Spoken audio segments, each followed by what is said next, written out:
Naniniwala po ba kayo na itinakda na ang kamatayan ng bawat isa sa atin? Ako kasi medyo hirap akong paniwalaan yan. Pati yung naging karanasan ng kaibigan kong si Irene. Ako nga pala si Glyza. Ang karanasan niya na tinutukoy ko ay nung nagpunta kami sa Baguio. Bale, unang beses ko na nakarating noon sa Baguio. 4 kaming magkakaibigan. Yung 2 sa amin ay dati nang nakapunta ron. Tapos kaming 2 ni Irene, parehong first timer. Sobrang saya namin. In-enjoy talaga namin yung bawat oras at araw namin doon. Nung huling araw namin ay doon nagsimula yung nakakakilabot na premonisyon ng isang katutubo. Itago na lang natin sa pangalang Manang. Tendera siya ng mga souvenir at isa siyang katutubo. Habang namimili kami ng mga pang-remembrance sa tindahan niya ay nakikipagkwentuhan kami sa kanya. Mabait naman siya at palatawa. Pero napansin ko nang mapatingin siya kay Irene ay nawala yung ngiti niya. Ako ang malapit sa tabi niya. Kaya tinanong ko siya kung bakit ganun ang tingin niya sa kaibigan ko. Lumapit pa siya ng konti sa akin para ibulong ang isang nakakatakot na bagay. Sabi niya, sulitin na raw namin ang mga araw na kasama namin ang kaibigan kong yon. Sabay nguso kay Irene. Dahil ang takdang araw daw ng kamatayan niya ay nalalapit na. Hindi lang yon. Nagsabi pa talaga siya ng petsa at lugar. Nagulat ako sa sinabi ni Manang. Sabi ko, wag po siyang magbiro ng ganyan at hindi yan magandang biro. Sabi niya, hindi raw siya nagbibiro. Sa inis ko ay tinalikuran ko na lang ang tindera. Tapos inaya ko na ang mga kaibigan ko na umalis na kami ron. Lumipat na lang kami ng tindahan. Pero hindi ko sinabi sa kanila yung sinabi ng tindera. Natakot din kasi ako saka siguradong hindi rin sila maniniwala. Pero si Irene, dahil siya yung tinutukoy ay baka awayin pa niya yung tindera. Nung nasa bus na kami pa uwi ay tinanong ko sila kung naniniwala ba sila na itinakda na ang kamatayan ng tao. Ang weird ng tanong ko. Nagtawanan lang sila pero hindi naman nila sinagot ang tanong ko. Kaya nanahimik na lang ako. Nakauwi na kami ay laman pa rin yon ng isip ko. Nagdadalawang isip ako kung sasabihin ko ba kay Irene o hindi. Nag-aalala kasi ako na matakot lang siya. Mga 1 linggo pagkagaling namin sa Baguio ay hindi na ako nakatiis. Tinawagan ko na si Irene. Kinabukasan na kasi ang petsang sinabi ng tindera. Pagtawag ko sa kanya, kinilabutan ako dahil papunta na sila sa probinsya para magbakasyon daw. Ang sabi ng tindera, sa probinsya mamamatay ang kaibigan ko. Sinubukan ko siyang pigilan. Medyo nagpanik ako at hindi ko napigilan ang sarili na sabihin sa kanya sa phone yung sinabi ng tindera. Akala ko talaga matatakot siya, iiyak o ano. Pero sa halip, ang sinabi lang niya sa akin ay kumalma raw ako at walang mangyayaring masama sa kanya. Alangan naman daw bumalik pa siya nasa bus na sila. Ipagdasal ko na lang daw siya. Natapos ang usapan namin sa I love you niya sa akin. Ganon kasi kaming magkakaibigan. Lagi kaming nagsasabihan ng I love you. Hindi pa rin ako napanatag nun. Kaya dasal ako ng dasal na sana maging okay lang si Irene. Hanggang sa makarating sa akin ang balita na patay na raw ang kaibigan ko. Hindi nila masabi ang dahilan. Basta nung ginigising daw nila nung umaga para mamasyal ay hindi na raw magising. Hindi ko na naintindihan yung iba pang sinabi ng kaibigan namin sa phone kasi yung utak ko parang nagkaroon ng ulap. Tapos yung mata ko nahilam agad sa luha. Hindi ko mapaniwalaan yung nangyari na magkakatotoo. Bukod kay Irene mismo ay wala na akong ibang pinagsabihan ng tungkol sa sinabi ng tindera sa Baguio. Natatakot pa rin kasi ako hanggang ngayon na naisipan kong i-share sa inyo. Ang bilis nga ng panahon. 5 taon na pala ang lumipas mula nang mangyari yon.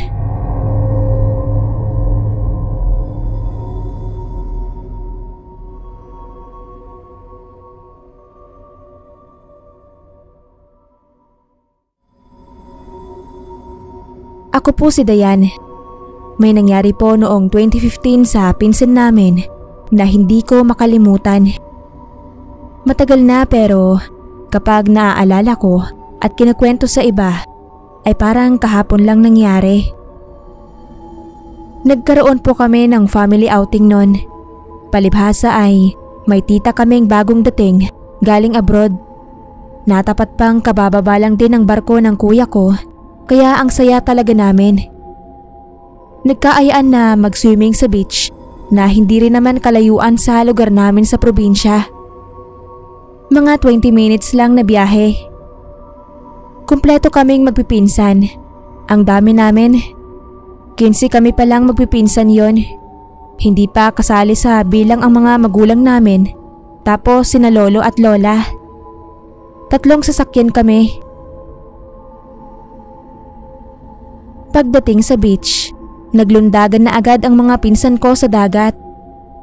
Maliban sa aming 3, nila Nick at Aya. Tumutulong kami sa pag-aayos ng mga gamit, pati na rin ng pagluluto ng mga pagkain.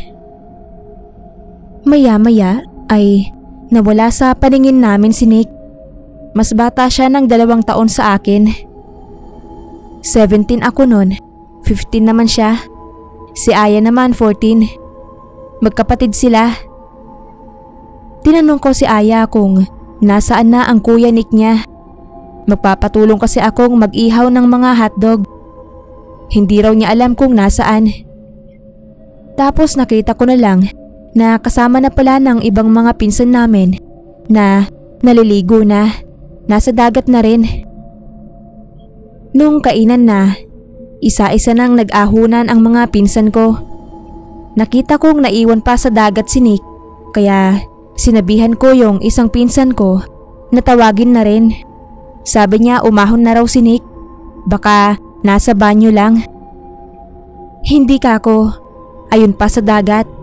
Pero hindi na yata ako narinig ng pinsan ko.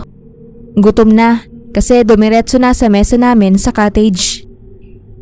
Kinakawayan ko si Nick at sinesenyasan na kakain na, pero hindi niya ako pinansin. Hindi pa rin siya umahon kaya sabi ko, bahala na nga siya, malaki na siya. Pupunta na rin sana ako sa mesa para kumain na rin nang mapa second look ako kay Nick. Nakita ko kasi na siya naman ang kumakaway, pero lumulubog din siya na parang nalulunod. Nung una iniisip ko na nagbibiro lang siya, baka prank lang, pero paulit-ulit kaya nababahala ako. Tinawag ko si tita na malapit sa pwesto ko. Sabi ko, si Nick, nalulunod yata si Nick. Tinuro ko sa kanya, tapos pasigaw na yung boses ko kasi nga nag-aalala na ako. Nakuha ko naman ang atensyon nilang lahat. Lahat sila tumingin sa direksyong itinuturo ko sa tubig. Pero bumalik lang din lahat ang tingin nila sa akin. Nila, wala naman daw si Nick doon at lalong walang nalulunod. Tinignan kong mabuti. Sabi ko pa lapitan namin kasi baka lumubog na. Parang gusto ko na ngang mag-hysterical nun, pero inawat nila ako at itinuro sa akin si Nick. Wala siya sa dagat kundi nasa banyo. Kalalabas lang. Tama ang isang pinsan ko sa sinabi kanina na nasa banyo lang si Nick. Takang-taka ako. Kung hindi si Nick ang nakita ko, sino kaya yon na kamukhang kamukha niya at kabulto niya ng katawan? Wala naman kaming ibang kasabay sa beach nung mga oras na yon. Hindi kasi summer yon at nagkataong kami pa lang ang nandoon. Inakbayan pa ako ni Nick nang makalapit sa akin. Wag na raw akong mag-alala dahil hindi siya yung nakita ko. Baka gutom lang daw ako, kaya kung ano-anong nakikita ko. Hindi ako makakibo. Para akong natulala nung mga oras na yon kasi alam ko kung anong nakita ko. Mga 2 weeks after ay nag-swimming na naman si Nick. Ang kasama naman niya ay mga barkada. Hindi naman ako nag-alala nun. Nakalimutan ko na nga yung nangyari sa outing namin. Inalis ko talaga sa isip ko kasi baka na malikmata lang talaga ako. Kinagabihan, pagdating ko galing sa school ay nadatnan kong nagiiyakan sina mami at tita, pati mga kapatid ko. Tinanong ko sila kung anong nangyari. Sabi ni mami, ang pinsan ko raw na si Nick, wala na. Nalunod daw. Nasyak ako. Hindi ako makapaniwala. Kwento pa ni mami, mga lasing daw nung mga lumusong sa dagat, kaya ayun. Pinagbawalan na raw yun uminom ng papa niya dahil ang bata-bata pa nga. Ayaw ngang payagan. Nagpumilit lang o tumakas lang yata.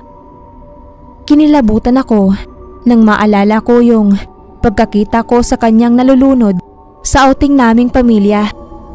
Totoo pala ang premonition. Hindi man nangyari nung araw na yon ay nagkatotoo naman sa ibang araw.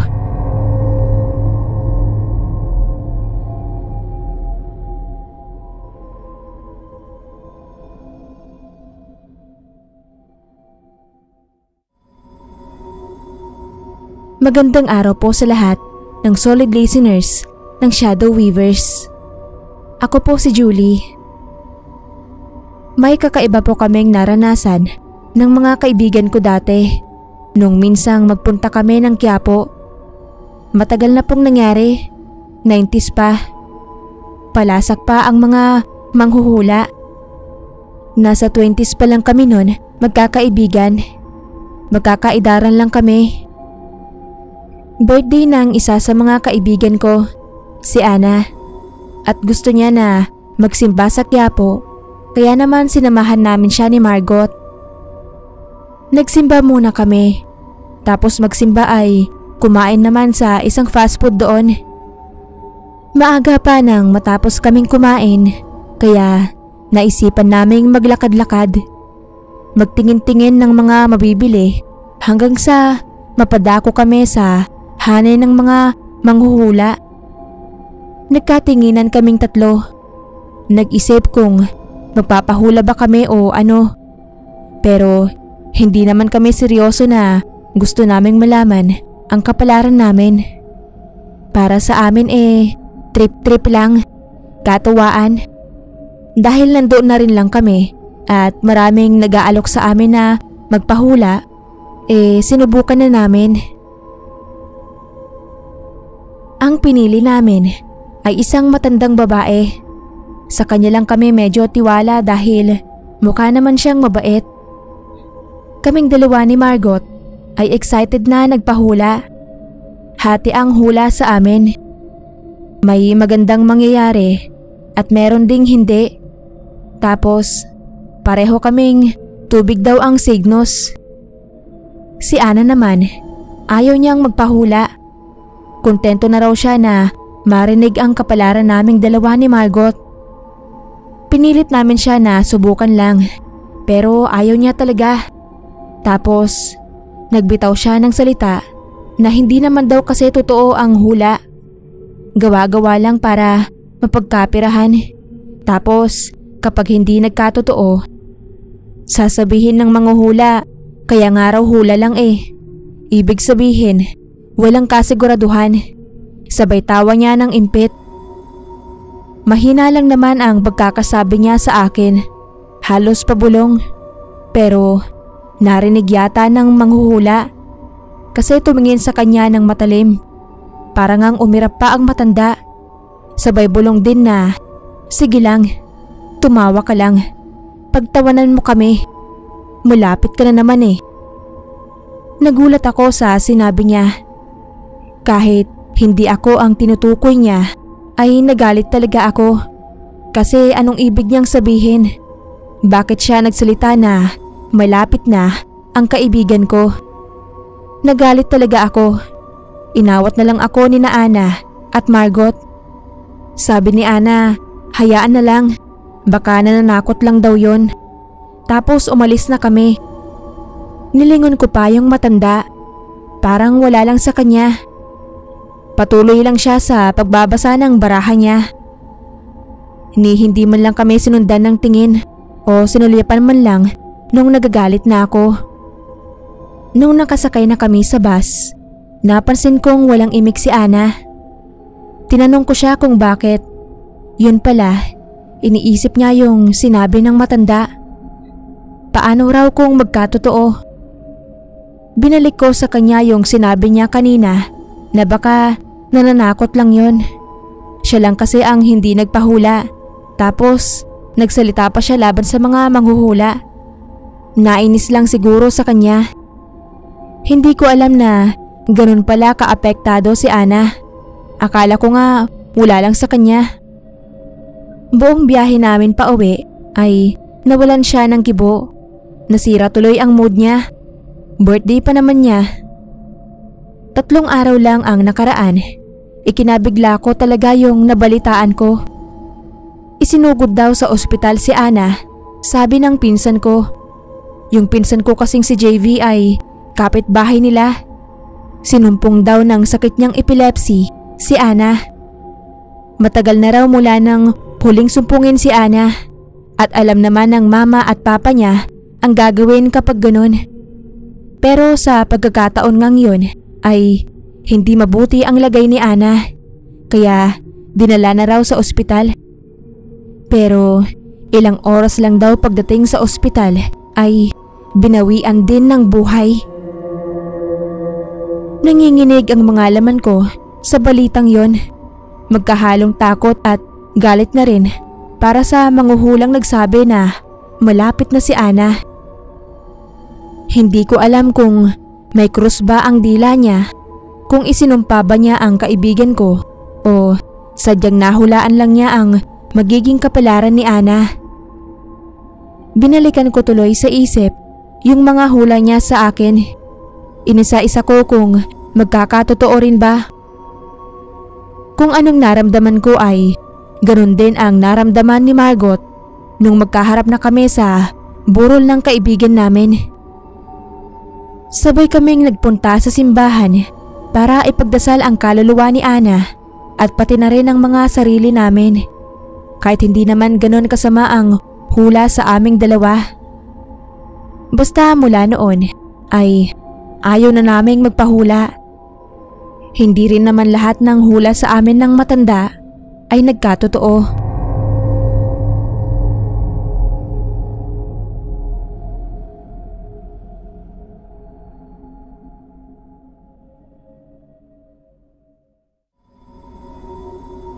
Pakitago niyo na lang po ako sa pangalang Marie Chris.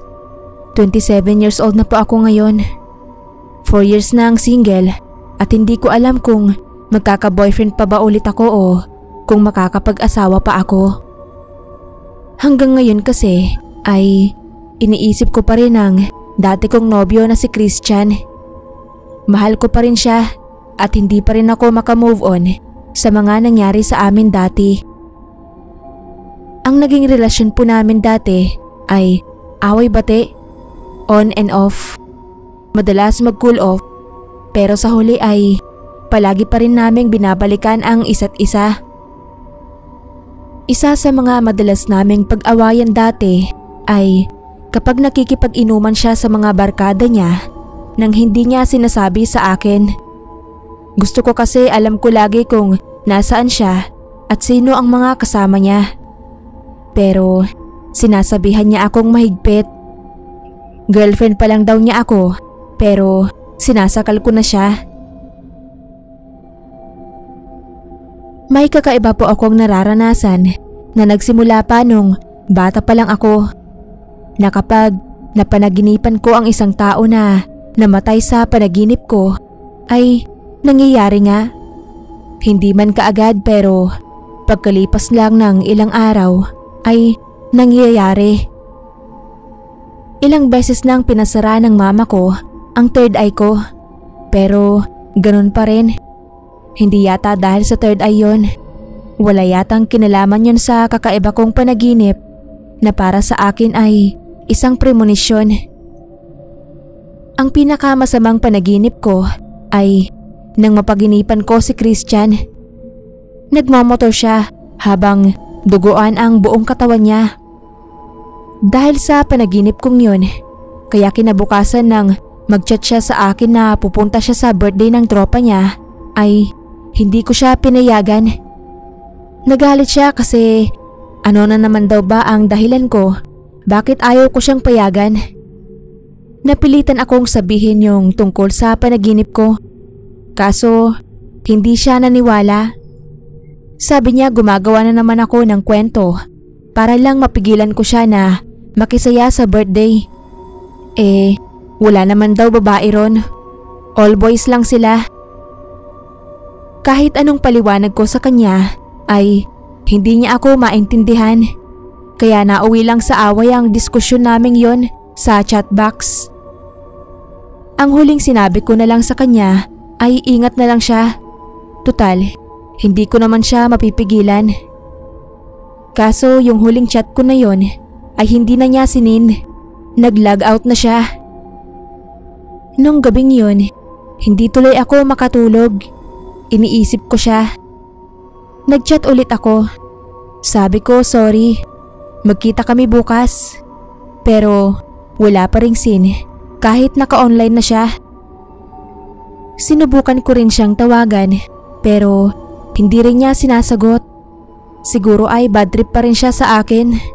Kabisado ko naman yun eh. Kinabukasan na yon makikipagbati sa akin para walang istorbo sa pag-inom niya.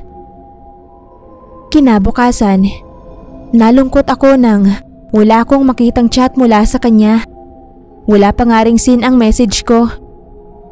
Naligo na lang muna ako. Ang bala ko ay puntahan sa kanila.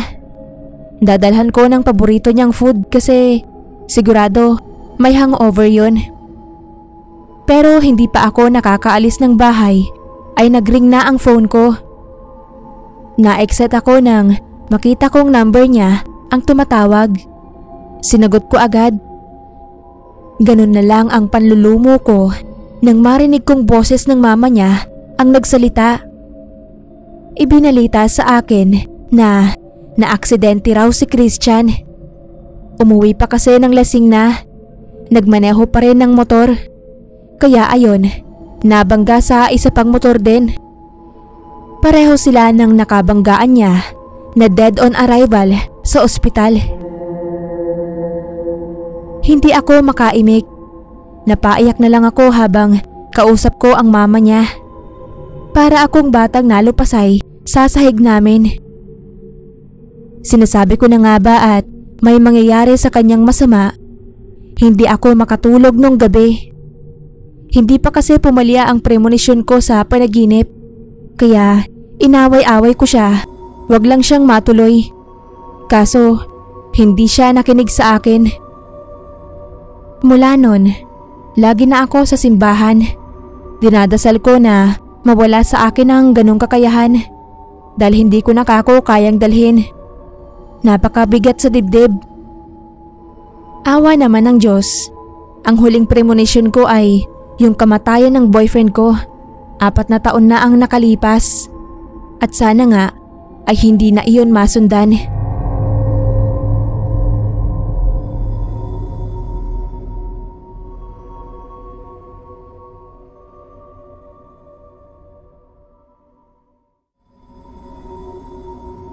Baby na lang po ang itawag niyo sa akin. Nung panahon ng kabataan ko ay aminado akong naging pasaway ako. Siguro dahil nagmula ako sa wasak na pamilya. Nagkaroon ng mga barkadang naging masama ang impluwensya sa akin. Tapos, ang mga kamag-anak ko pa, lahat sila hindi maganda ang tingin sa akin. Tanging ang Lola Eva ko lang ang naging kakampi ko. Nasa poder niya ako. Kaso, nang magkasakit si Lola ay kinuha ko ng tiyahin ko, pinsan ng mama ko. Hindi na kasi ako maaalagaan ni Lola. 16 pa lang ako noon. Ang sabi ng tita Kendra ko, siya na ang bahala sa pag-aaral ko. Pero nung nasa poder na niya ako ay hindi naman niya ako pinag-aral. Puro na lang sa susunod na taon na. Tapos ginawa pa niya akong alila nila. Ako ang pinaglalaban ng mga damit, tagahugas ng pinggan, taga-plansa. Kaya naisip ko na lang na mag-istokwa kasama ang mga tropa ko na may kanya-kanya ring sentimiento sa buhay. Dumaan muna ako sa lola ko noon. Nagpaalam ako sa kanya na aalis na ako. Pinigilan niya ako pero hindi ko siya pinakinggan. Katwiran ko, hindi na rin naman niya ako matutulungan. Ang balak namin ng mga tropa kong 2 babae at 3 lalaki ay tumawid ng kabilang isla. Mas malaki ang isla na yon, mas maraming tao at baka doon daw kami swertihin. Habang naghihintayan kami sa sakayan ng bangka, isang matandang lalaki ang lumapit sa amin na parang may sayad. Bigla na lang niya kaming kinausap ni Rowena, isa sa mga kasama ko. Sabi niya, huwag na raw kaming tumuloy kasi lulubog ang bangka. Pagkasabi niya nun ay tumawa siya ng tumawa. Tapos paulit-ulit niyang sinasabi sa amin yun. Nagkatinginan lang kami ni Rowena. Pinagtawanan din namin yung matanda. Maya-maya ay dumating na rin ang mga kasama namin. Nang kumpleto na kami, ay saka kami sumakay ng bangka. Habang pasakay kami, ay panay pa rin ang pigil sa amin ng matanda. Talagang hinahabol pa niya kami at sinesenyasan. Lulubog daw ang bangka. Bumaba na raw kami. Sabi niya, baba kayo, baba kayo. Ganun talaga yung pagkakasabi niya. Pero syempre, hindi kami bumaba. May sayad nga ang tingin namin sa kanya eh. Nung nasa kalagitnaan na ang sinasakyan naming bangka, ay nagulat kami nang makitang may tagas iyon. Tapos yung ibang mga kasakay namin ay nagsimula nang magpanik dahil nasa gitna na nga kami. Malalim na banda ron at wala pa kaming mga life vest nun. Tapos hindi pa ako marunong lumangoy. Naalala ko yung sinabi ng matanda, kaya ginapangan ako ng kilabot. Napadasal ako kahit hindi talaga ako mahilig magdasal nung mga panahon na yon. Talagang tumaob na nga ang bangka. Tinamaan din kasi ng malakas na alon. Grabe yung takot ko nung mahulog na kami sa tubig. Para akong hihimatayin sa nerbiyos. Ang lamig pa naman ng tubig nun. Mabuti na lang at ilan sa mga tropa ko ang marunong lumangoy. Pinakapit ako ni Nolan sa balikat niya. Maghihintay daw kami ng rescue habang siya ay nakakapit naman sa isang bahagi ng bangka. Tingin ko overloaded din kasi ang pasahero kaya ganon ang nangyari. Halos lahat kami nag-iiyakan. Hindi lang kasi ako ang hindi marunong lumangoy. Marami rin sa kasakay namin sa bangka. Ngawit na ako noon. Pati si Nolan na kinakapitan ko. Parang gusto na nga lang bumitaw at sumuko. Hindi ko alam kung gaano kami katagal naghintay bago dumating ang rescue. Meron na nga nung inatake eh. Hindi ko lang alam kung nakaabot pa sa ospital. Nang ma-rescue na kami at makarating sa dalampasigan, kinuwento ko sa mga kasama namin yung tungkol sa matandang nagbigay sa amin ng babala. May isang taga roon ang nakarinig sa sinabi ko. Hindi ko alam kung paniniwalaan ko ang sinabi niya na yung matanda raw na yun matagal nang patay. Dating bangkero na nalunod nang tumaob din ang bangka nila. Pinulikat daw habang nasa tubig. Nagulat ako. Baka kako, iba yung tinutukoy niyang matanda. Kasi mukha namang hindi multo yun. Dalawa pa nga kami ni Rowena na nakakita. Iginiit talaga namin sa lalaki na hindi multo ang matanda. Pero nang i-describe niya ay tumutugma nga sa itsura ng sinabi namin. Kahit ipagtanong pa raw namin sa mga taga ron, nayakap ko na lang ang sarili ko noon sa takot at pangingilabot.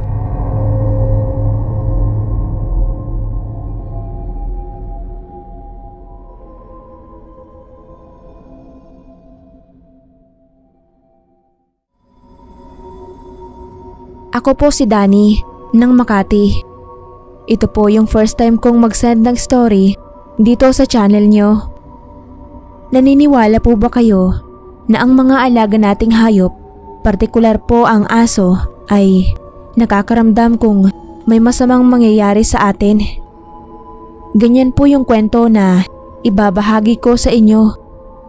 Personal experience po namin ito ng younger brother kong si Dave. Actually, experience ng buong family dahil na-witness din nila yung nangyari. Mahigit 1 year pa lang nang mangyari ito. Dog lover po kaming lahat sa bahay at kaming tatlong magkakapatid ay may tigi-isang alaga na iba't ibang breed. Si Dave po ay may golden retriever. Yung youngest sister ko na si Diana ay Shih Tzu. At ako naman ay isang aspin ang fur baby.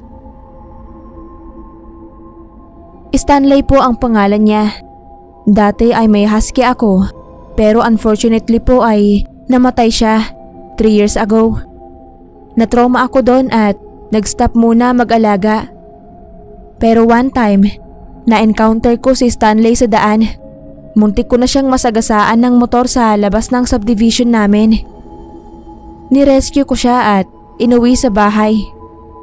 Super lambing ni Stanley at kasundo niya agad lahat ng tao sa bahay except po kay Dave na hindi namin alam kung bakit napakainit ng dugo niya. Maliit pa siya nung iuwi ko at super cute talaga niya. Si Dave po kasi may ugali na pag nakyukyutan sa dogs, iba matuwa. Pinanggigigilan niya talaga to the point na nasasaktan na ang mga aso sa gigil niya. Minsan naman ay binubuli niya. Playful kasi talaga si Dave, pero hindi natutuwa sa kanya si Stanley. Kaya nagulat kami nang isang araw bigla na lang kusang lumapit sa kanya si Stanley at nagpakandong. Paalis na si Dave noon at nagmamadali siya dahil magra-rides daw sila ng mga kaibigan niya sa Tanay. Pero pilit siyang pinapaupo ni Papa para mag-breakfast muna. Pinagbigyan niya si Papa at doon na siya nilapitan ni Stanley na walang tigil ang kakakawag ng buntot hanggat hindi niya buhatin. Pinaghahalikan pa siya sa muka kaya takang-taka talaga kami. Pero loko talaga si Dave. Naisipan pa niyang ibuli si Stanley at kunwaring inilalayo siya dahil hindi daw sila bati. Tinawag pa niya ang aso niyang si Kiefer para asarin si Stanley. Pero lalo lang nagsumiksik sa kanya si Stanley at hindi pinayagang makalapit si Kiefer as if siya yung talagang baby ni Dave.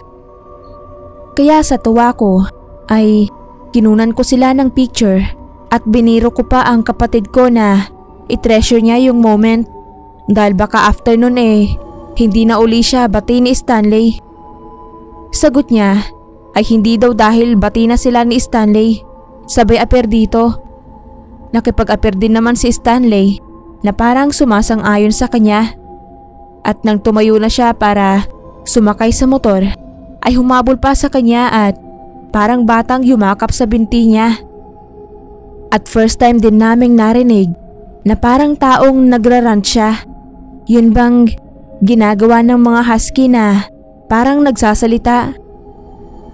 Never pa niyang ginawa sa akin yon. Ang weird lang talaga ng iginawi ng aso ko nung time na yon. Pero wala naman kaming ibang naiisip nun. Hanggang nung gabi na nga na yon, na ine-expect na ni Papa na dapat ay pauwi na si Dave, pero hindi pa din siya nag-a-update. Maluwag naman kasi sa amin sina Mama at Papa kahit saan kami pumunta. Basta sure mo lang na alam nila kung saan ka pupunta, sino kasama mo, at higit sa lahat ay palagi mo sila i-update kahit sino sa kanila ni Mama. At sinunod naman naming magkakapatid yon. Pero nung time na yon ay wala talaga kaming nadidinig kay Dave, kaya hindi namin maiwasang mag-alala. Habang balisa kaming lahat na naghihintay, ay napansin kong hindi rin mapakali si Kiefer at Stanley. Ikutan sila ng ikutan. Maya't maya ang tayo at silip sa gate. Kada may madidinig na motor ay mapapaangat ang ulo, pero babalik din sa pwesto pag nalamang hindi si Dave yon. Nakikipagpaligsahan din si Stanley sa pagrarant ni Kiefer. Dati ay wala talaga siyang pakialam kay Dave, kaya nakakapagtaka talaga yung behavior niya nun. Maya-maya ay nakareceive na kami ng tawag mula sa kasama ni Dave at halos mawindang kami sa ibinalita nito. Nasa ospital daw ang kapatid ko dahil na-aksidente ito nung pauwi na sila. Wala kaming inaksayang oras. Sumugod agad kami sa ospital kung saan siya dinala. Nasa OR siya nun at kasalukuyang inooperahan. Fatal ang lagay niya, kaya abot-abot ang kaba naming lahat. After ng ilang oras na makapigil hiningang paghihintay, gumuho ang mundo namin nang ibalita sa amin ng doktor na hindi na nakaligtas ang kapatid ko. Sobrang sakit po kasi hindi namin akalain na yun na pala ang huling breakfast na makakasalo namin ng kapatid ko. Noon namin na-realize yung ginawa ni Stanley at kinilabutan talaga kami. Kaya pala nakipagbati na siya kay Dave ay dahil yun na ang first and last bonding nila.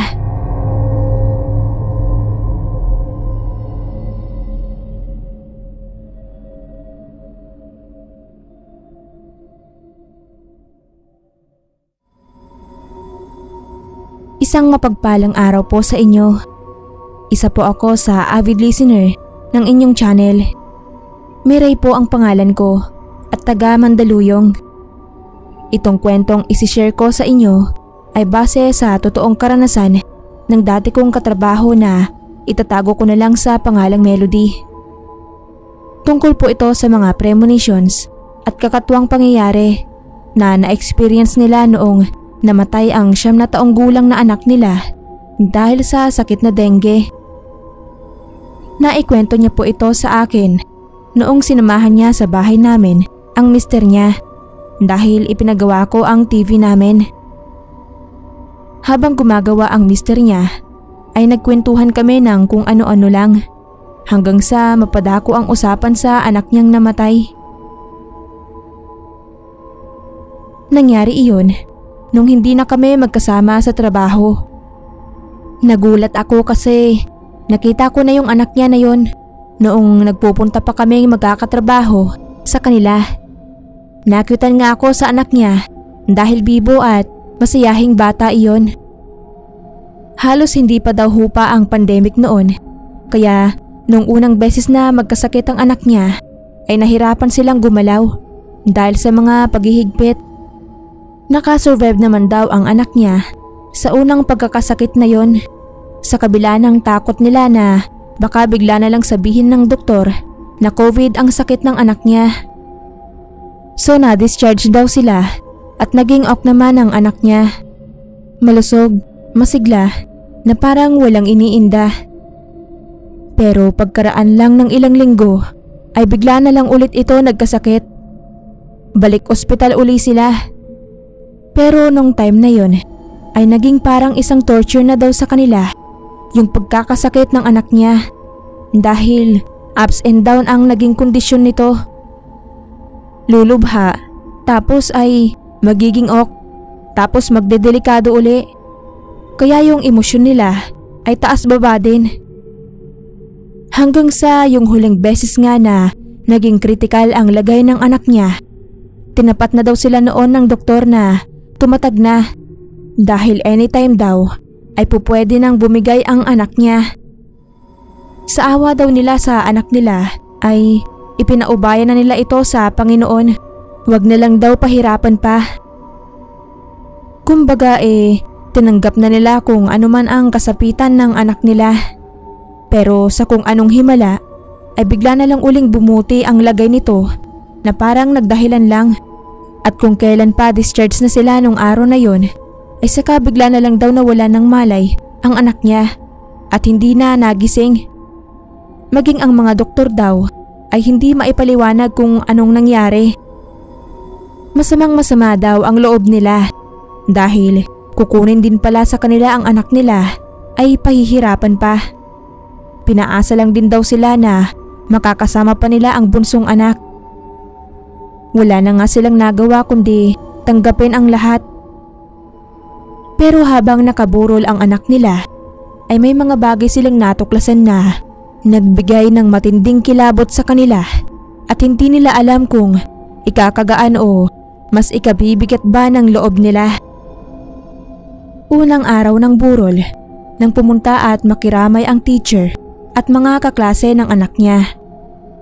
At doon ay naikwento ng teacher ang kakatuwang ginawa ng anak ni Melody. May tradisyon daw ang mga bata doon sa school na may pinipirmahang pantalon ang mga graduating elementary students. Nagulat daw ang teacher nang ipakita ng bata na pumirma siya kahit grade 4 pa lang siya noon at hindi pa panahon ng graduation kasi daw ay pangarap niyang makagraduate. Pero kahit daw elementary ay hindi na mangyayari kaya kahit yung pagpirma man lang ay magawa niya. Kaya kinilabutan daw ang teacher nang mabalitaan ang nangyari sa kanya at maalala ang tungkol sa pirma ng anak ni Melody. Ikatlong gabi naman, nakaupo sa tabi ng kabaong ang mister niya at naisipang mag-scroll sa messenger dahil madaming mga nagme-message ng pakikiramay na hindi na nila magawang isin at replyan. Kaka-scroll ay nakita daw nito na may message pala sa kanya yung anak nilang namatay na. Hindi niya nabuksan dahil natabunan na. Nang basahin daw ng asawa niya ay nakita nito ang salitang, "Papa, Mama, ready na ba kayo sa October 18? Hindi agad nag-sync sa isip niya ang ibig sabihin nito at kung anong meron sa petsang yon. Kaya tinawag siya nito at ipinakita iyon. Kinilabutan daw siya at nagtayuan ang balahibo niya dahil ang petsang iyon na October 18 ay ang mismong petsa kung kailan siya namatay. At ang petsa naman kung kailan niya isinend sa papa niya ang message na yon ay noong kasalukuyan siyang kritikal sa ICU. Ang cellphone ng anak niya noong nasa ospital ito ay nasa loob ng bag nito sa ward at walang nakakapagbukas dahil may password. Kaya nagtataka sila kung paano nangyaring nakapagsend siya ng ganoong message. Noon nila napagtanto na noong inakala nilang mawawala na ang anak ay patuloy pa rin itong lumaban ay dahil hindi pa pala iyon ang araw na itinakda ng Panginoon para bawiin ang anak niya sa kanila.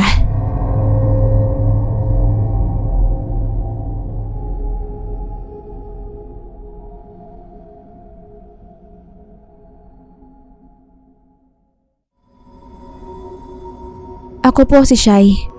Ang isi-share ko po sa inyo ay ang isa sa mga creepy experience na na-encounter ko noong sumama akong magbakasyon sa probinsya ng classmate ko. Hindi po ito isang kwento about multo or aswang, kundi isang kakatuwang eksena na noon ko lang naranasan at hindi ko mahanapan ng sagot kung paano nangyari. Kaya if mapopost po itong story ko, sana po ay may makapagbigay linaw sa akin kung ano po yung na-experience ko na yon. Nangyari po yon sa isang bayan sa Pangasinan.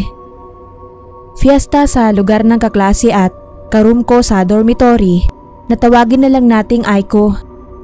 Inaya niya akong sumama sa kanila since 3 days kaming walang pasok at wala namang masyadong gagawin ay nag-decide akong sumama sa kanya. So after po ng anliit sa family and relatives niya at nanood ng iba't ibang activities ay inaya niya akong pumunta sa perya di kalayuan sa kanila. Malapit lang din naman noon. Kasama din nga pala namin yung mga pinsan niya na pagpasok pa lang nag-aya na agad sumakay ng mga rides. Pero nung sinabihan pa lang ako ni Aiko na pupunta kami doon ay sinabihan ko na din siya agad na game ako sa lahat ng bagay. Wag na wag lang talaga sa kahit na anong klase ng mga rides. Mapa-carousel o banana boat lang yan. Hindi ko alam pero kahit na wala naman akong traumatic experience doon, ay grabe po talaga yung pangangatal ng katawan ko. Ma-imagine ko lang na nakasakay ako doon. Kaya nakiusap ako sa kanya na pakisabihan na lang niya ang mga pinsan niya na wag na lang akong aayain. Yung isa kasi ay medyo makulit at pinipilit ako na sasakay daw kami sa Flying Fiesta. Mabuti at nakinig naman kaya ayun. Nung medyo padilim na wala nang nag-aya sa akin nung pumila sila sa unang rides na napagkasunduan nila. Yung octopus ata tawag doon. Habang nakapila sila ay nanunood naman ako dun sa games na may sinushoot na bola at may prize na stuffed toys. Nalibang ako sa panunood. Namalayan ko na lang na nasa tabi ko na sila Aiko at mukhang nag-enjoy naman sila. Naglakad-lakad uli kami hanggang sa makarating sa Flying Fiesta. Excited sila lahat dahil extreme daw yon. Mahaba ang pila kasi mukhang marami talagang gustong sumakay doon. Sinabihan ako ni Aiko na kung pwede ko daw ba silang i-video habang nakasakay.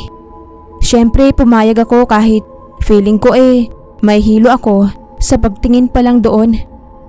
Humanap ako ng magandang pwesto at niready ang video ng cellphone nang makita kong isa-isa na silang pinapasakay.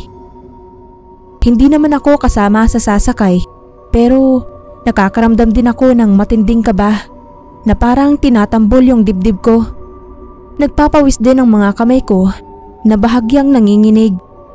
Pero pilit kong kinalma ang sarili nung nakita kong kumaway si Aiko at sumenyas ng picture. Pinicturan ko naman sila habang naghihintay na umandar ang rides.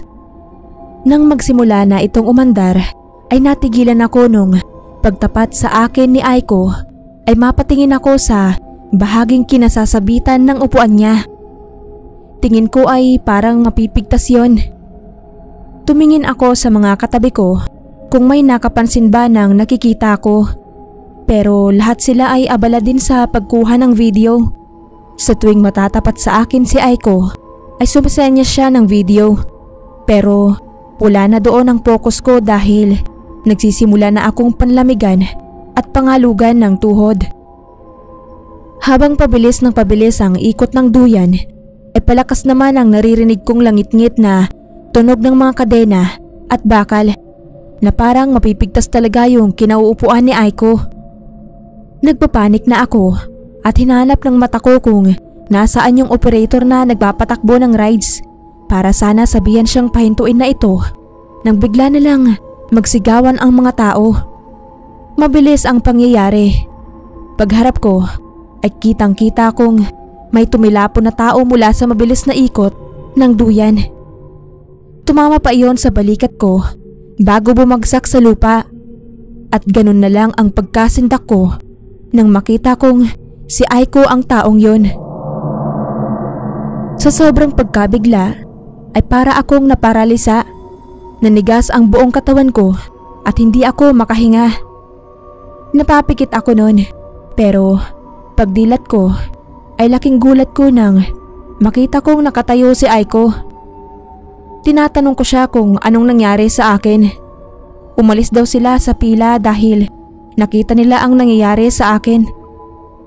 Tinignan ko siya mula sa ulo hanggang paa at wala akong makitang bakas na tumilapon siya.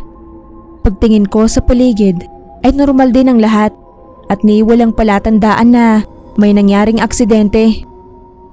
Hanggang sa makauwi kami ay lutang at parang sasabog ang utak ko sa kakaisip kung paano nangyari ang lahat ng yon. Kitang-kita ko at ramdam na ramdam ko ang pagtama ng katawan ni Aiko sa akin na ikinatumba ko pa. Parang totoong-totoo talaga. Pero ni isa sa kanila ay walang makapagsabi na totoong nangyari nga ang sinasabi ko.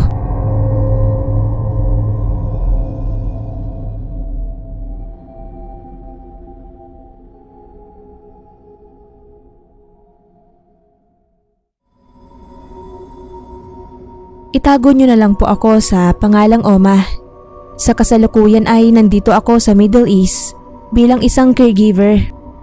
Isa po ako sa mga tagapakinig niyo. Pero aaminin ko po na bilang isang Katolik ay hindi po ako naniniwala sa mga kwentong katatakutan o kababalaghan na ipinapadala dito.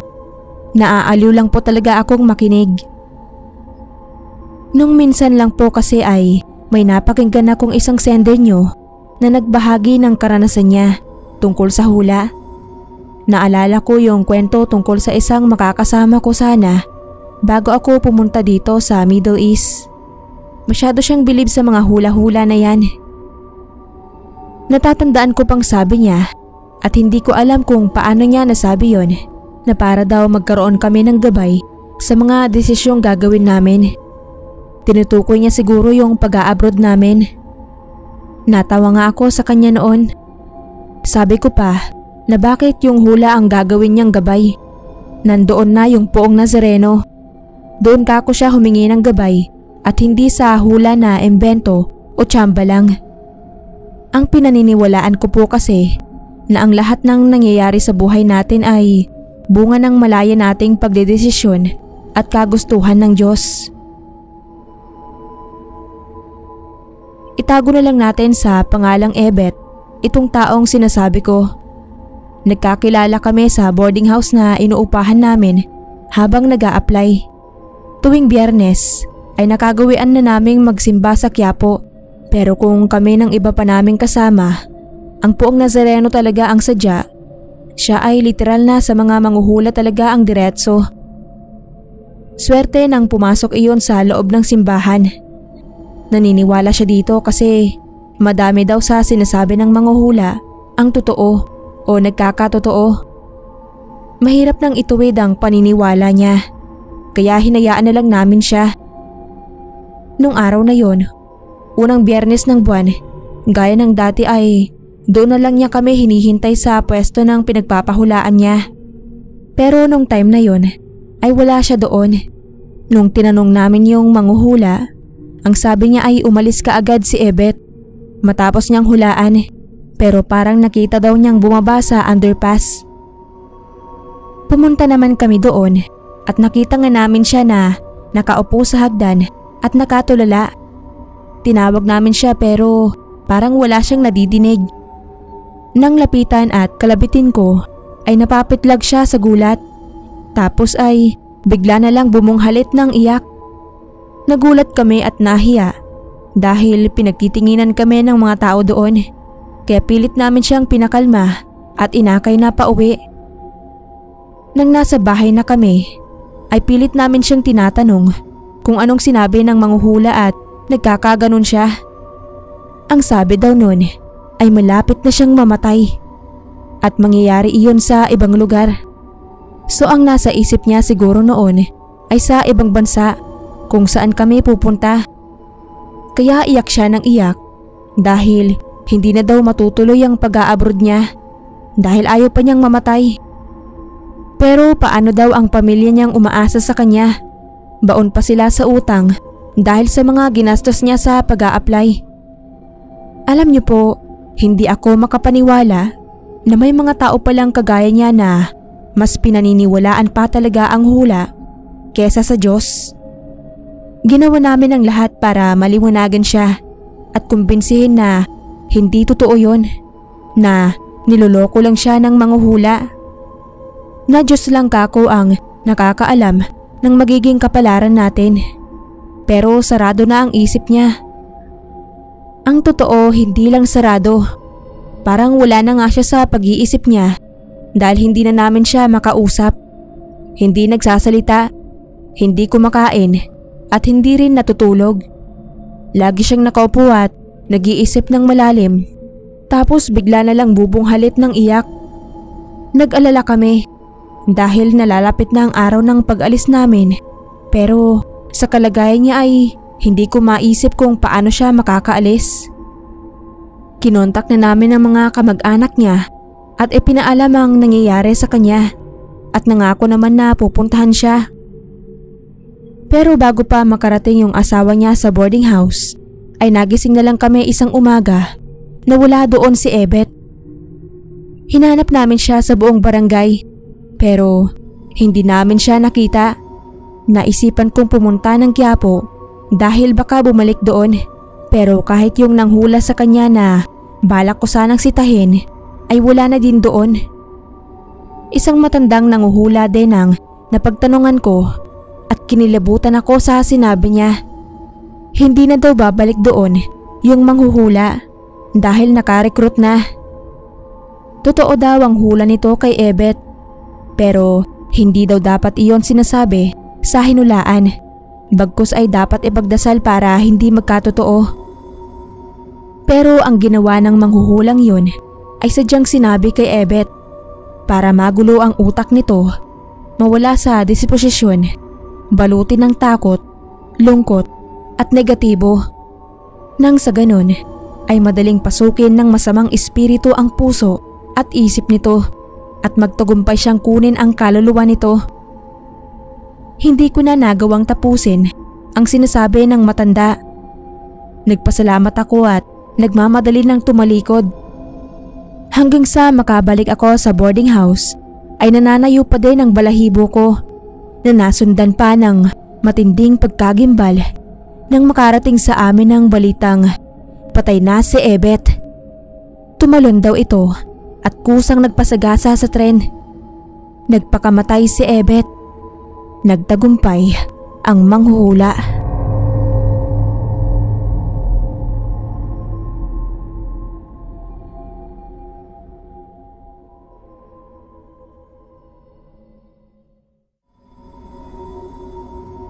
Nung una po ay hindi talaga ako naniniwala sa mga kwentong kababalighan. Siguro po ay dahil never pa naman akong naka-experience ng mga ganyan sa 30 years ko dito sa mundo. Pero isang araw ay hindi ko akalaing makakaranas din ako at sa masakit pang paraan na hanggang ngayon ay hindi ko pa din lubos maisip kung paano nangyari. Tawagin niyo na lang po akong Ethel, isang elementary school teacher. Mahigit 1 taon pa lang kaming kasal noon ni Ricky. Dito kami nakatira sa bahay ng mama niya dahil nagsasolo na lang siya. Matagal nang gustong ipetisyon si mama ng mga kapatid na babae ni Ricky na nasa Canada, pero ayaw ng mama niya dahil mas kailangan daw siya ni Ricky dito. Paboritong anak kasi siya kaya ayaw mahiwalay. Kaya din dito kami tumira. Wala namang problema sa akin kasi hindi kami yung tipikal na magbiyanan na parang aso't pusa. Kami ni mama sobrang magkasundo. Ulila na kasi ako sa magulang kaya nung maging mag-boyfriend kami ni Ricky noong high school pa lang at tinanggap agad ako ni Mama Nita.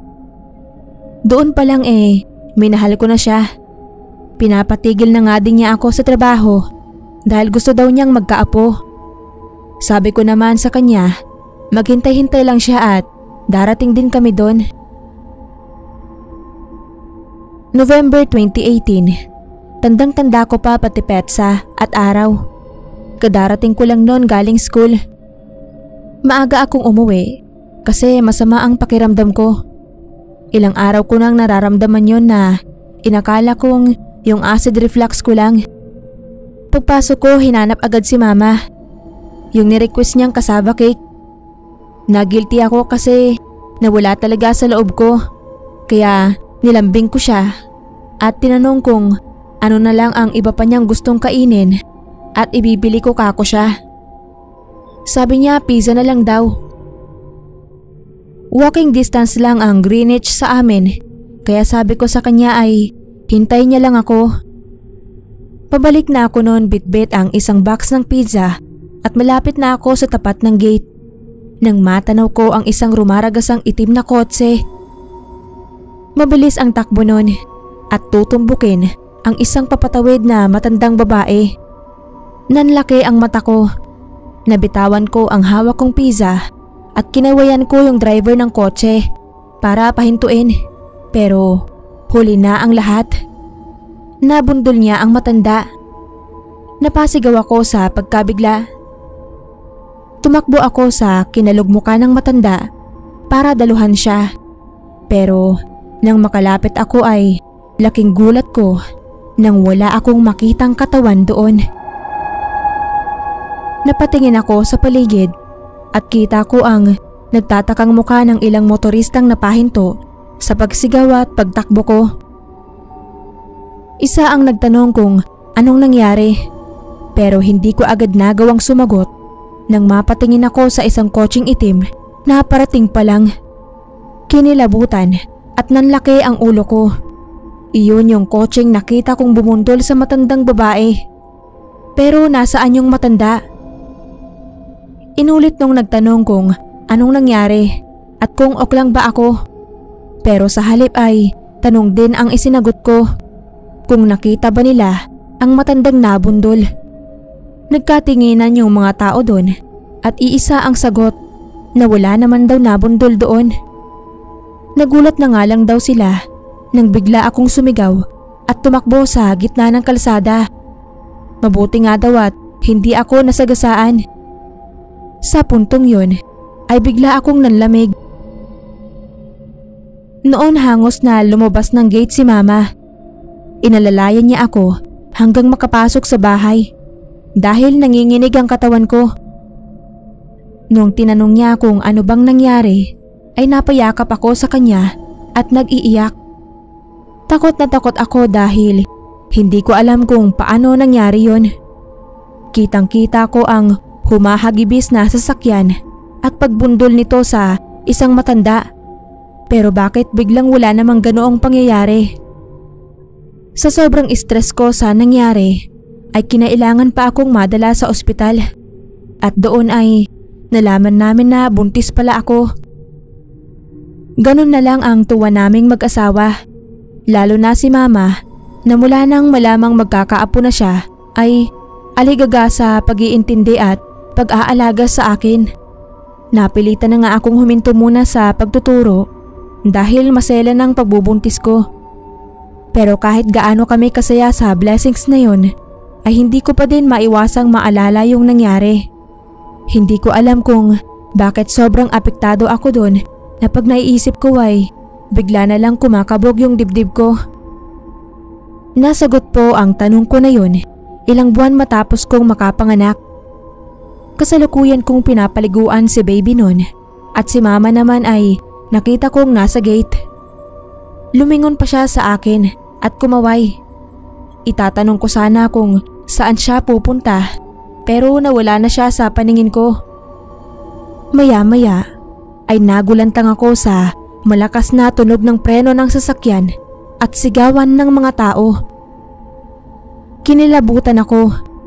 Bitbit si baby na napatakbo ako sa labas ng gate at gumimbal sa akin ang dugo ang katawan ni mama na nakahandusay sa kalsada.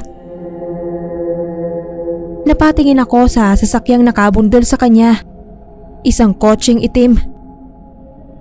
Ang huling natatandaan ko bago ako mawalan ng malay ay isinigaw ko ang pangalan ni mama. Nailibing na si mama ay halos tulala pa din ako. Hindi pa din ako makapaniwala na ilang buwan bago siya mawala sa amin, ay nakita ko na ang magiging kamatayan niya.